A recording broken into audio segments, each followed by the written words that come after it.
Opioid crisis fast facts, CNN. Buprenorphine. Buprenorphine is a opioid used as an alternative to methadone to help addicts recovering from heroin use. Buprenorphine is different from other opioids because it's a partial opioid agonist, which means that when taken in proper prescribed doses, it should produce less euphoria and physical dependence, and therefore a lower potential for misuse. It's also supposed to have a relatively mild withdrawal profile. However, if abused by crushing and snorting or injecting, it can suppress breathing and cause dizziness, confusion, unconsciousness and death. Subutex, the brand name for buprenorphine, is taken as a tablet placed under the tongue and allowed to dissolve. The brand Suboxone is a combination of buprenorphine and naloxone, an opioid antagonist. Antagonists block the opiate receptors in the brain, keeping the narcotic from creating the high abusers crave. CNN. Here's a look at the opioid crisis. Experts say the United States is in the throes of an opioid epidemic. An estimated 8.9 million Americans aged 12 and older misused opioids in 2022, including 8.5 million prescription pain reliever abusers and 1 million heroin users. Opioids are drugs formulated to replicate the pain-reducing properties of opium. Prescription painkillers like morphine, oxycodone and hydrocodone are opioids. Illegal drugs like heroin and illicitly made fentanyl are also opioids. The word opioid is derived from the word opium.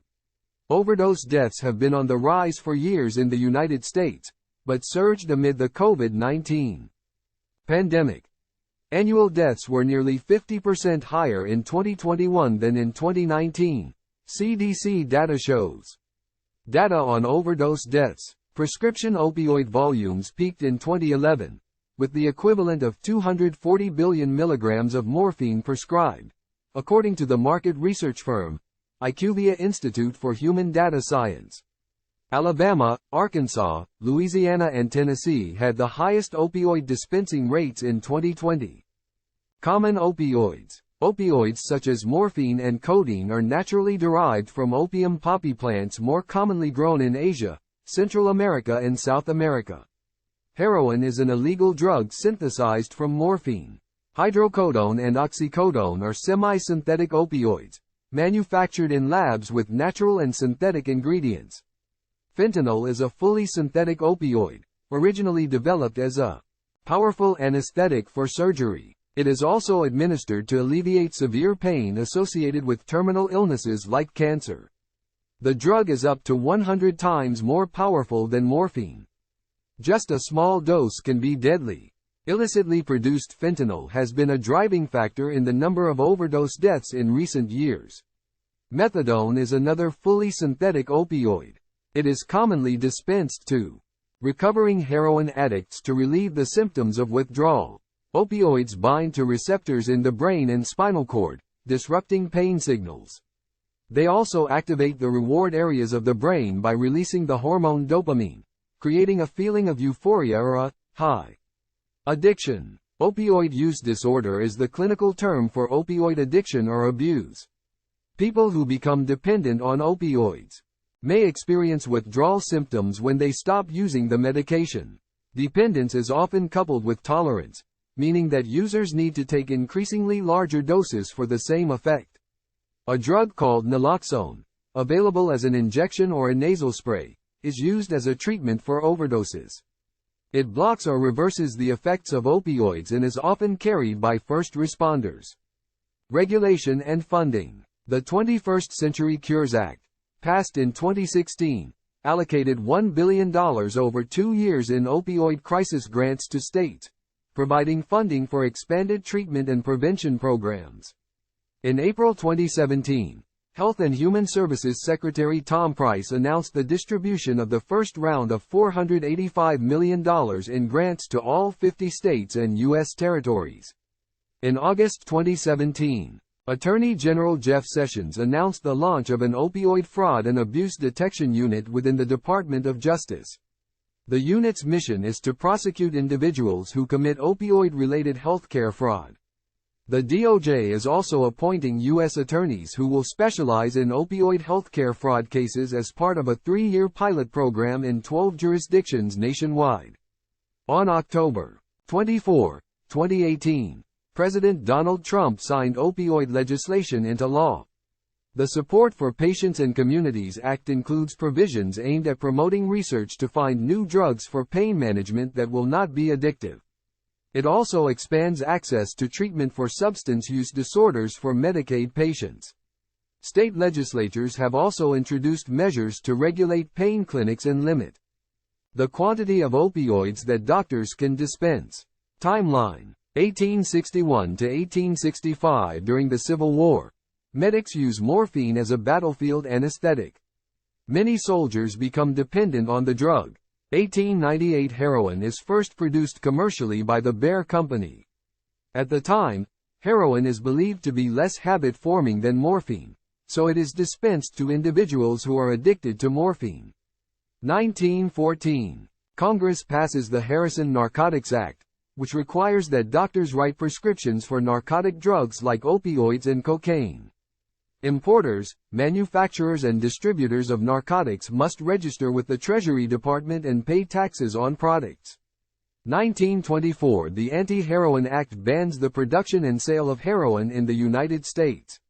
1970. The Controlled Substances Act becomes law. It creates groupings, or schedules, of drugs based on the potential for abuse. Heroin is a Schedule I drug while morphine, fentanyl, oxycodone, Percocet, and methadone are Schedule II. Hydrocodone, Vicodin, is originally a Schedule III medication. It is later recategorized as a Schedule II drug.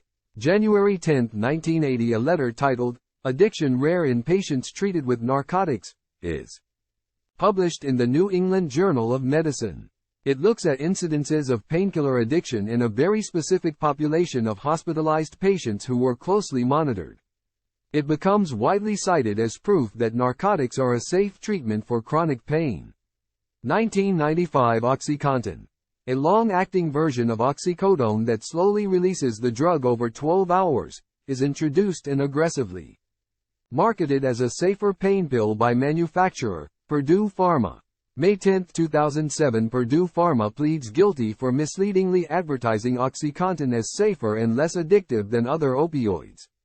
The company and 3 executives are charged with misleading and defrauding physicians and consumers. Purdue and the executives agree to pay $634.5 million in criminal and civil fines. 2010. FDA approves an abuse deterrent formulation of OxyContin to help curb abuse. However, people still find ways to abuse it. May 20, 2015. The DEA announces that it has arrested 280 people, including 22 doctors and pharmacists, after a 15-month sting operation centered on healthcare providers who dispense large amounts of opioids. The sting, dubbed Operation Polluted, is the largest prescription drug bust in the history of the DEA. March 18, 2016. The CDC publishes guidelines for prescribing opioids for patients with chronic pain. Recommendations include prescribing over-the-counter pain relievers like acetaminophen and ibuprofen in lieu of opioids. Doctors are encouraged to promote exercise and behavioral treatments to help patients cope with pain. March 29, 2017. Trump signs an executive order calling for the establishment of the President's Commission on Combating Drug Addiction and the Opioid Crisis. New Jersey Governor Chris Christie is selected as the chairman of the group, with Trump's son-in-law, Jared Kushner, as an advisor. July 31, 2017. After a delay, the White House panel examining the nation's opioid epidemic releases its interim report, asking Trump to declare a national public health emergency to combat the ongoing crisis. September 22, 2017. The pharmacy chain CVS announces that it will implement new restrictions on filling prescriptions for opioids, dispensing a limited 7-day supply to patients who are new to pain therapy. November 1, 2017. The Opioid Commission releases its final report. Its 56 recommendations include a proposal to establish nationwide drug courts that would place opioid addicts in treatment facilities rather than prison. February 9, 2018, a budget agreement signed by Trump authorizes $6 billion for opioid programs, with $3 billion allocated for 2018 and $3 billion allocated for 2019.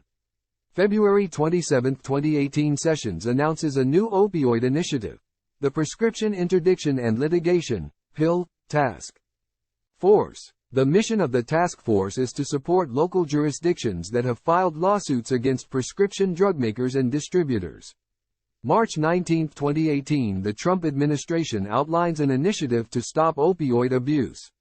The three areas of concentration are law enforcement and interdiction, prevention and education via an ad campaign, and job-seeking assistance for individuals.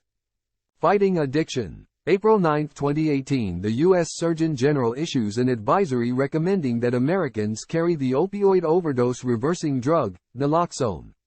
A Surgeon General advisory is a rarely used tool to convey an urgent message. The last advisory issued by the Surgeon General, more than a decade ago, focused on drinking during pregnancy. May 1, 2018, the Journal of the American Medical Association publishes a study that finds synthetic opioids like fentanyl caused about 46% of opioid deaths in 2016.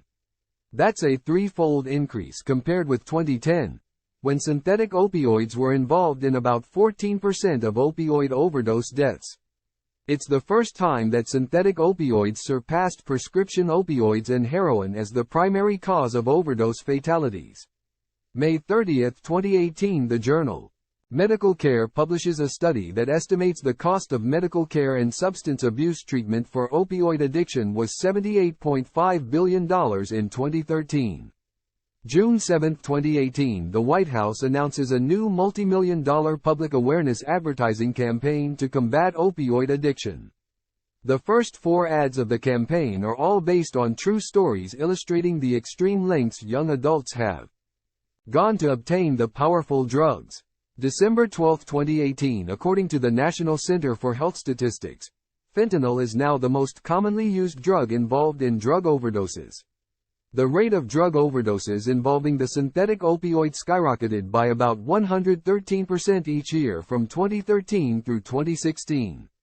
January 14, 2019, the National Safety Council finds that, for the first time on record, the odds of dying from an opioid overdose in the United States are now greater than those of dying in a vehicle crash.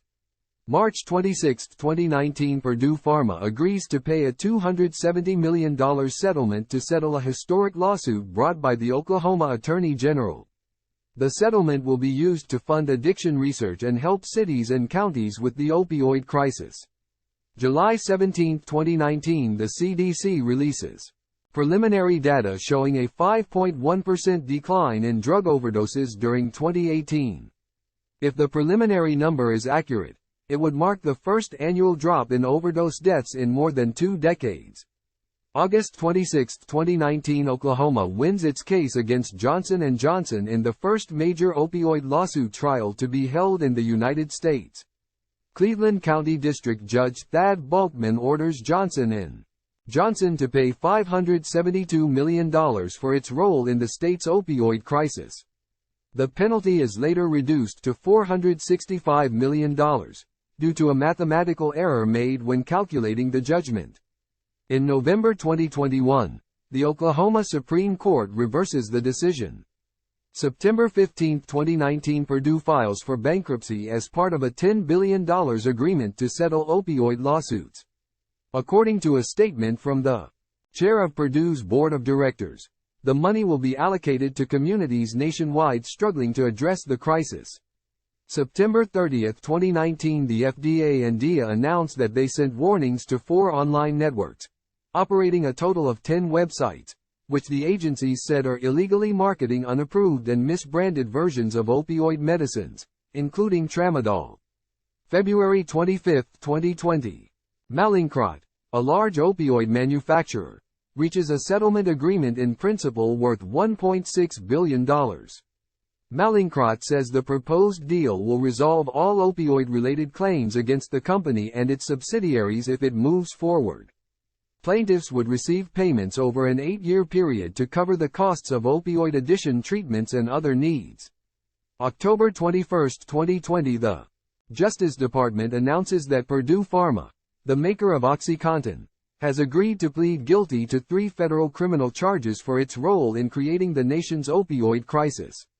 They agree to pay more than $8 billion and close down the company. The money will go to opioid treatment and abatement programs. The Justice Department also reached a separate $225 million civil settlement with the former owners of Purdue Pharma, the Sackler family. In November 2020, Purdue Pharma Board Chairman Steve Miller formally pleads guilty on behalf of the company. March 15, 2021. According to court documents, Purdue files a restructuring plan to dissolve itself and establish a new company dedicated to programs designed to combat the opioid crisis. As part of the proposed plan, the Sackler family agrees to pay an additional $4.2 billion over the next 9 years to resolve various civil claims. September 1, 2021. In federal bankruptcy court, Judge Robert Drain rules that Purdue Pharma will be dissolved. The settlement agreement resolves all civil litigation against the Sackler family members, Purdue Pharma and other related parties and entities, and awards them broad legal protection against future civil litigation. The Sacklers will relinquish control of family foundations with over $175 million in assets to the trustees of a national opioid abatement trust. On December 16, 2021, a federal judge overturns the settlement. February 25, 2022. Johnson & Johnson and the 3 largest U.S. drug distributors, McKesson Corp., Cardinal Health Inc. and AmerisourceBergen Corp., finalize a $26 billion nationwide opioid settlement. March 3, 2022. The Sackler families reaches a settlement with a group of states the first week of March, according to court filings. The settlement, ordered through court-ordered mediation that began in January, requires the Sacklers to pay out as much as $6 billion to states, individual claimants and opioid crisis abatement, if approved by a federal bankruptcy court judge. November 2, 2022. CVS and Walgreens agree to pay a combined $10 billion, over 10 and 15 years, to settle lawsuits brought by states and local governments alleging the retailers mishandled prescriptions of opioid painkillers. November 15, 2022. Walmart agrees to the framework of a $3.1 billion settlement, which resolves allegations from multiple states. Attorneys general that the company failed to regulate opioid prescriptions, contributing to the nationwide opioid crisis. August 10, 2023. The U.S. Supreme Court blocks Purdue Pharma from going forward with bankruptcy proceedings.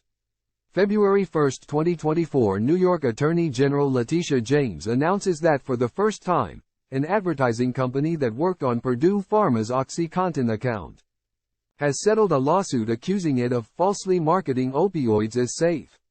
Publicis, a French marketing company, has agreed to pay $350 million within the next 2 months and will not take on any more opioid clients.